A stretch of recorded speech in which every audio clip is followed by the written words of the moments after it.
समस्त को मोर नमस्कार जय जगन्नाथ मु प्रियंका आपण को स्वागत करुच्ची आज क्लास रे। आज आम ओटीईटी 2017 रे पढ़िथिबा किछि एमआईएल क्वेश्चन डिस्कशन करबा को जाउछे। जदि आपण नवा अछंती ताहले सब्सक्राइब करिकी ऑल नोटिफिकेशन को ऑन कर देबे जो थरे कि सर्वप्रथम नोटिफिकेशन आपण पाई परिबे। ठीक अछि। आ अल्प दिन बाकी रहिला हमर एग्जाम तेणु करी बहुल मात्रा रे प्रैक्टिस करंतु, प्रैक्टिस जारी रखंतु। ठीक अछि। आमे तो जानिछे हमर एमआईएल रो केते मार्क पड़ी थाए ना 30 मार्क पड़ी थाए जो थरे पैसेज रो पड़ी थाए हमर 10 मार्क, ग्रामर पड़ी थाए हमर 10 मार्क एवं पेडागोजी क्वेश्चन पड़ी थाए होची 10 मार्क। आज आमे पेडागोजी 10टी क्वेश्चन डिस्कशन करिबा। ठीक अछि। जदि आपण पूर्व वीडियो गुडी को देखि नांती निश्चित भाबरे देखंती जो थरे कि आमे पेपर 1 पेपर 2 रो बहुत सारा क्वेश्चन डिस्कशन करिछे, प्रीवियस ईयर क्वेश्चन डिस्कशन करिछे एवं आमे कहि मधे देइछे जे को टाइप रो क्वेश्चन आसीबो। ठीक अछि। तेणुक आप निश्चित भाव में देखु आपंकर ही बेनिफिट हम। चलतु क्वेश्चन नंबर 1 को आम जा कौन कही देखु। प्राथमिक स्तर रे मातृभाषा शिक्षणर केउटी लक्ष्य नुहे बोली कही। देखु प्राथमिक स्तर कथा कही सी। ठीक अच्छे। यहाँ रिपीटेड क्वेश्चन ना यहाँ बोधे पड़ता कौ मसीह 18 कि केते मसीह पड़ता कि स्पेशल ओटीईटी पड़ता देखीदे। श्रवण दक्षता विकास साधना ना कथन ना लिखन ना जुक्तिकता। देखो प्राथमिक स्तर रे जोटा कि मेन लक्ष्य आमर कौन listening speaking reading and writing बा श्रवण कथन पठन आउ लिखन ये 4टी स्किल पूरण हवा आवश्यक। तार मेन लक्ष्य होची सेटा। किंतु जुक्तिकता जोटा कि हमें हायर क्लास रे पढ़ी थाए बा अपर प्राइमरी रे पढ़ी थाए। ठीक अछि। ताले कोडा आंसर हबो ऑप्शन नंबर सी। ठीक अछि। देखो केउटे बहुभाषी समस्या दूर करिवार उपाय नुहे कही। एटा भी रिपीटेड क्वेश्चन ना मने रखंतु कौन सी नुआ क्वेश्चन पड़ोनी सब रिपीटेड क्वेश्चन पड़ो टिके खाली बुले बांके देइथिबो। ठीक अछि। प्रथमे आपण कांसेप्ट क्लियर रहंतु। मु आपन को पई थ्योरी मते डिस्कशन करिछि। आपण पढ़िबा पूर्व प्रथम थ्योरी गुड देखंतु एवं विभिन्न प्रकार क्वेश्चन करंतु जो थरे कि आपन को डाउट बोली किछि रहइबो नाही। ठीक अछि। मो प्लेलिस्ट मते आपण मानक पई बनै दिछि आपण माने देखिबे एवं डेली बेसिस रे प्रैक्टिस करिवे। ठीक अछि। देखंतु केउटे बहुभाषी समस्या दूर करिवार उपाय नुहे देखिथिबे विभिन्न प्रकार पिला अछंती जो माने ओडिया भाषा रे ठीक से कहि पारंती नाही। हां कि नै तो सेही समस्याटा दूर करिया पे आपण कोन करिवे द्विभाषीय पाठ्यपुस्तक प्रस्तुत करिवे ना पारिवारिक भाषा उपरे गुरुत्व देवे ना आंचलिकता उपरे गुरुत्व न देवा ना आंचलिकता उपरे गुरुत्व प्रदान। देखंतु तीनटा पॉजिटिव थिबो गोटे नेगेटिव थिबो नुहे कहिछि माने हां कि नै एहा तो करिवे एहा मध्य करिवे आ कोडा करिवे एटा न देवा कहिछि। देखंतु न देवा को नेगेटिव ना आंचलिक भाषा उपरे गुरुत्व न देवा। ठीक अछि। ताले एटा आंसर कि नै ताले आंसर कोडा हला ऑप्शन नंबर सी। देखो देखो आपण कर देबे टिके खाली भाइबा दरकार। लेखा मध्य कौन शब्दर अर्थ अधिक स्पष्ट करने को सूचना देवा हेले क्यों चिन्ह दि जाए गोटे लेखाई ता मध्य जदि आप स्पष्ट करने चाहते ताले कौटा देवे उद्धृत ना कमा ना डैश ना बंधनी। कमा कौन पे कौट दि जाए ना अल्प विराम क्षेत्र में दि जाए। हाँ कि नहीं उद्धृत कमा कौन व्यक्तिर उक्ति को दि जाए।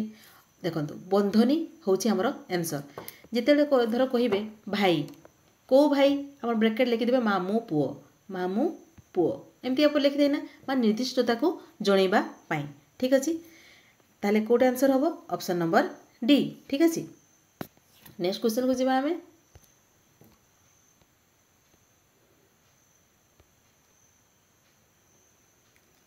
देखी नाही केते दिनु खंडगिरी कविताटी पिलांको पढ़ेबा द्वारा क्यों उद्देश्य साधित होई न थाई कहिछि। देखंतु आवेगिक विकास बौद्धिक विकास सांस्कृतिक विकास ना शारीरिक विकास गोटे नेगेटिव अच्छी ना आवेगिक विकास होता है जेहेतु आमर कौन कविता बौद्धिक विकास होता है ज्ञान आहरण कर सांस्कृतिक विकास होता है।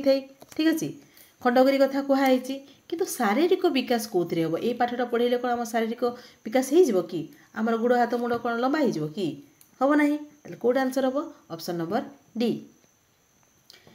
नेक्स्ट क्वेश्चन को जीवा आम क्यों कार्यटी लिखनर विकास रे सहायक हुए नाही बोली कही। देखंतु को कथा कहुई लिखन रे हमर हेल्प करे नाही। ठीक अच्छे। चित्र आंकी से विषय लिखा ये लिखा हूँ माने यहाँ विकास होची ଅଧା ଗପକୁ ନେଇ ପୁରା ଗପ ଲେଖିବା ତାହା ମଧ୍ୟ ହେଇପାରୁଛି। ଛୋଟ ଛୋଟ ପ୍ରଶ୍ନ ଗୁଡ଼ିକର ଉତ୍ତର ଲେଖିବା ତାହା ମଧ୍ୟ ହେଉଛି। କିନ୍ତୁ ଏଠି ପଢ଼ିବା କଥା କୁହାଗଲା, ସେ ତ ଲେଖିବା କଥା ପଚାରିଛି, ଆଉ ଏଠି ଦିଆହେଇଛି ପଢ଼ିବା। ତାହେଲେ କେଉଁଟା ଆନ୍ସର୍ ହେବ? ଉଚ୍ଚ ସ୍ୱରରେ ପଢ଼ିବା, ଅପସନ୍ ନମ୍ବର ସି। ନେକ୍ସଟ କ୍ୱେଶ୍ଚନକୁ ଯିବା ଆମେ। କେଉଁଠି ଔପଚାରିକ ପତ୍ର ନୁହେଁ? ମନେ ରଖନ୍ତୁ, ଏଇଠୁ ଗୋଟେ କ୍ୱେଶ୍ଚନ୍ ସିଓର ଆସିବ, ଔପଚାରିକ ଆଉ ଅନୌପଚାରିକ। ଔପଚାରିକ ମାନେ କ'ଣ?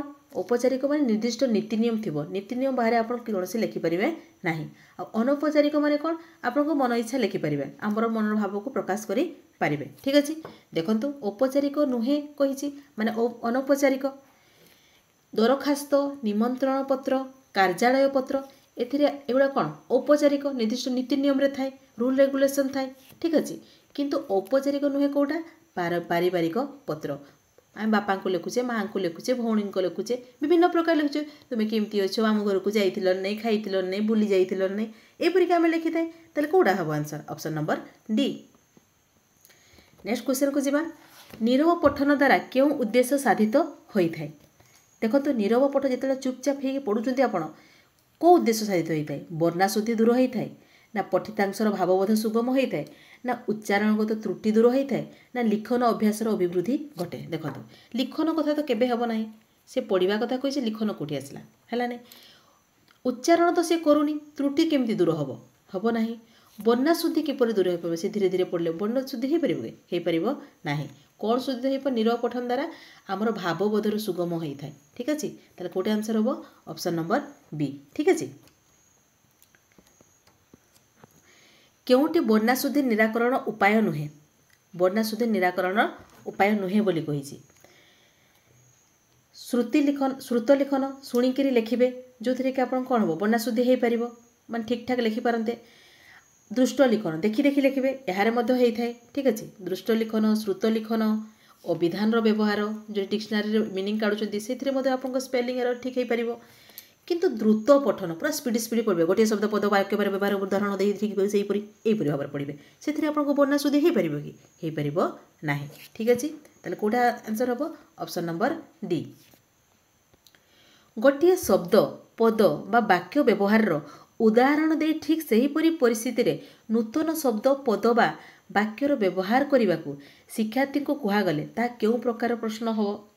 ଯଦି ଏକ୍ଜାମ୍ପଲ୍ ଟାଇପ୍ ଟେଷ୍ଟ, ଠିକ୍ ଅଛି, ଯେଉଁଟାକି ଆପଣ କ'ଣ କରିବେ ନା ଗୋଟେ ଏକ୍ଜାମ୍ପଲ୍ ଦେଇଥିବ, ସେହି ପରୀକ୍ଷା ଲେଖିବା ପାଇଁ କହିଥିବ, ଏଇଟା ଯଦି ଏଇଟା ହେବ ତାହେଲେ ଏଇଟା କ'ଣ ହେବ? ଠିକ୍ ଅଛି, ସେହି ପରୀକ୍ଷା ପ୍ରଶ୍ନକୁ ଆମେ କେଉଁ ପ୍ରଶ୍ନ କହିଥାଏ? ଦୃଷ୍ଟାନ୍ତମୂଳକ ପ୍ରଶ୍ନ କହିଥାଏ। କେଉଁ ପ୍ରଶ୍ନ କହିଥାଏ? ଦୃଷ୍ଟାନ୍ତମୂଳକ ପ୍ରଶ୍ନ। ମେଳକ ପ୍ରଶ୍ନ କାହାକୁ କୁହାଯାଏ? କ ସ୍ତମ୍ଭ ସହିତ ଖ ସ୍ତମ୍ଭ ଯୋଡ଼ିବା, ହଁ କି ନାହିଁ? ଏହା ହେଉଛି ମେଳକ ପ୍ରଶ୍ନ। ପୁନଃ ସଜ୍ଜୀକରଣ ମାନେ କ'ଣ? ଆଉ ଥରେ ସଜେଇକି ଲେଖିବା। ଠିକ୍ ଅଛି, ଆଉ ବର୍ଗୀକରଣ ମାନେ କ'ଣ? ଚାରିଟି ଅପସନ୍ ଭିତରୁ ଗୋଟେକୁ ଅଲଗା କରିବା। ଚାରିଟି ତିନୋଟି ପକ୍ଷୀ ନା ଲେଖାଇଥିବ, ଗୋଟିଏ ପଶୁ ନା ଲେଖାଇଥିବ, ଏଥିରୁ ପଶୁଟିକୁ ବାହାର କର କହିଥିବେ। ଠିକ୍ ଅଛି, ତ ସେଇଟା ହେଉଛି ବର୍ଗୀକରଣ ମୂଳକ। ଜାଣିପାରିଲେ? ମୁଁ ଜାଣିଛି ଆପଣମାନେ ଯେହେତୁ ଟିଚର, ପରୀକ୍ଷା ଦେବା ପାଇଁ ଆପଣ ସ୍ପେଶାଲ୍ OTET ହେବ ନା, ତେଣୁକରି ଆପଣଙ୍କ ପାଖରେ ଟାଇମ୍ ନଥିବ, ତେଣୁକରି ଆପଣ ସ୍ପିଡ଼ ଦେଖିପାରେন, 2x ସ୍ପିଡ଼ରେ ଦେଖିଦେବେ, ଆପଣଙ୍କ ସବୁ କ୍ଲିୟର ହୋଇଯିବ। ଠିକ୍ ଅଛି, ଯଦି ଆପଣଙ୍କୁ ଭଲ ଲାଗିଲା ଲାଇକ୍ ସେୟାର କରିବା ପାଇଁ ଜମାରୁ ଭୁଲିବେନି, ଏବଂ ଯଦି ନୂଆ ଅଛନ୍ତି ସବସ୍କ୍ରାଇବ୍ କରିକି ଅଲ୍ ନୋଟିଫିକେସନ୍କୁ ଅନ୍ କରିଦେବେ, ଏବଂ ଓରି ଜମାରୁ ହୁଅନ୍ତୁନି, କ୍ୱାଲିଫାଇ ନିଶ୍ଚିତ ଭାବରେ ହେବେ। ଥ୍ୟାଙ୍କ ୟୁ, ଜୟ ଜଗନ୍ନାଥ, ଥ୍ୟାଙ୍କ ୟୁ।